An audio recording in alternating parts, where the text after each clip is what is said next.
Donc moi, je vais vous situer. Donc, je suis dans la clinique d'auto-administration d'antibiótiques IV pour mon stage. Donc, pour résumer l'histoire du patient, c'est un homme de 18 ans qui s'est présenté à l'urgence parce qu'il croyait avoir une pneumonie. Il a été hospitalisé un total de 4 semaines, dont la première aux soins intensifs parce qu'en fait, c'est une embolie septique.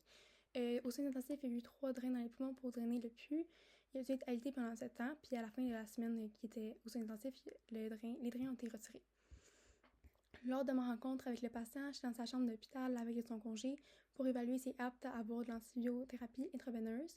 Donc, j'ai collecté mes données auprès du patient, de sa mère, de son dossier et du microbiologiste. Mon évaluation en lien avec les antibiotiques intraveineux, il y avait une bonne compréhension de l'importance du traitement. Il me dit qu'il n'y avait pas d'allergie. Par contre, dans son dossier, c'est écrit qu'il y avait la pénicilline de suspecté. Il est sous azothiène depuis 2 jours, il n'a pas fait de réaction. C'est aussi ce médicament-là qui est prescrit pour la maison. Il y a une bonne dextérité, il y a un chien à la maison. Il y a une perméabilité du pipeline qui est bonne, pas de signe d'infection, bon retour veineux, il est confiant à 8 sur 10, il n'est pas tant stressé en lien avec l'antibiothérapie intraveineuse à la maison. Il n'est pas à risque de suicide, il n'y a pas d'antécédent de dépression. Sa première hospitalisation, il n'y a pas d'antécédent. Le seul antécédent dans sa famille, c'est le diabète. Il y avait des abcès dans sa bouche qui sont résolus, aucune anormalité à l'examen buccal, pas de difficulté à manger ou parler. Mouvements respiratoires symétriques, pas de tirage, pas de battement des ailes du nez, pas de cyanose, couleur normale. Il y a des petites plaies, où est-ce qu'il y avait les drains thoraciques, sont fermés en phase de cicatrisation, pas de rougeur, pas de chaleur, pas de signe d'infection. Par contre, il y a de la douleur. Donc, ça lui fait mal, justement, où est-ce qu'il y avait les drains à 5 sur 10, sans irradiation, c'est surtout du côté droit. C'est surtout quand il fait des mouvements, puis ça le dérange quand il se lave ou quand il dort. Il n'est pas vraiment soulagé par le Tylenol, puis il n'y a pas d'autres médicaments prescrits pour la douleur. Il n'a fait aucun essai de méthode non pharmacologique, puis selon lui, c'est vraiment lié au drain. Son IMC est de 22, il a eu une perte de poids d'environ 10 livres pendant l'hospitalisation.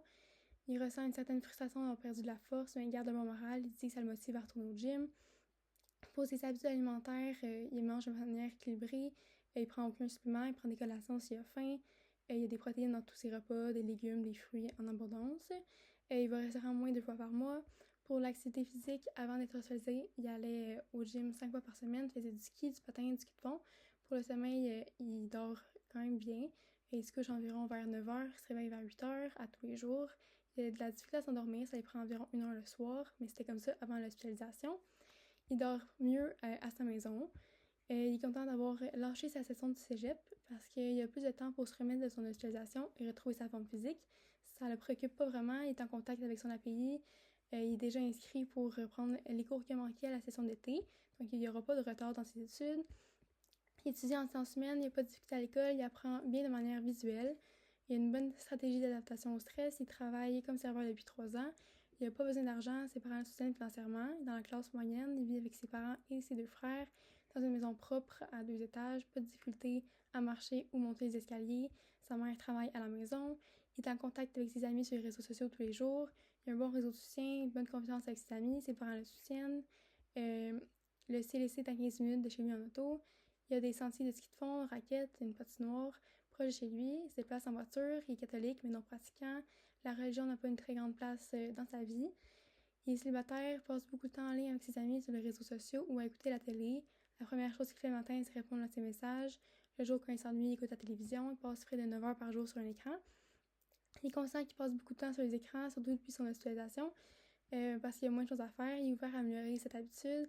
Il a déjà essayé de diminuer le temps d'écran durant le jour en prenant une marche dans l'hôpital, mais vu qu'il n'y a pas beaucoup de choses à faire, il a du mal à pas écouter la télé.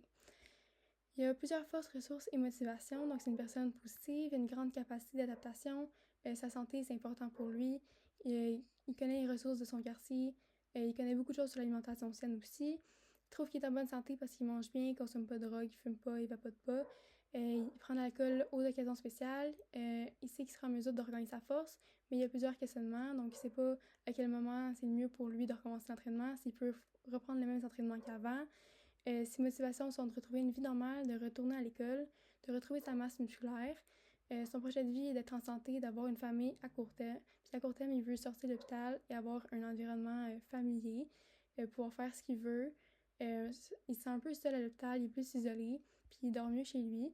Pour lui, être autonome, c'est vraiment important, puis il se sent pas autonome à l'hôpital.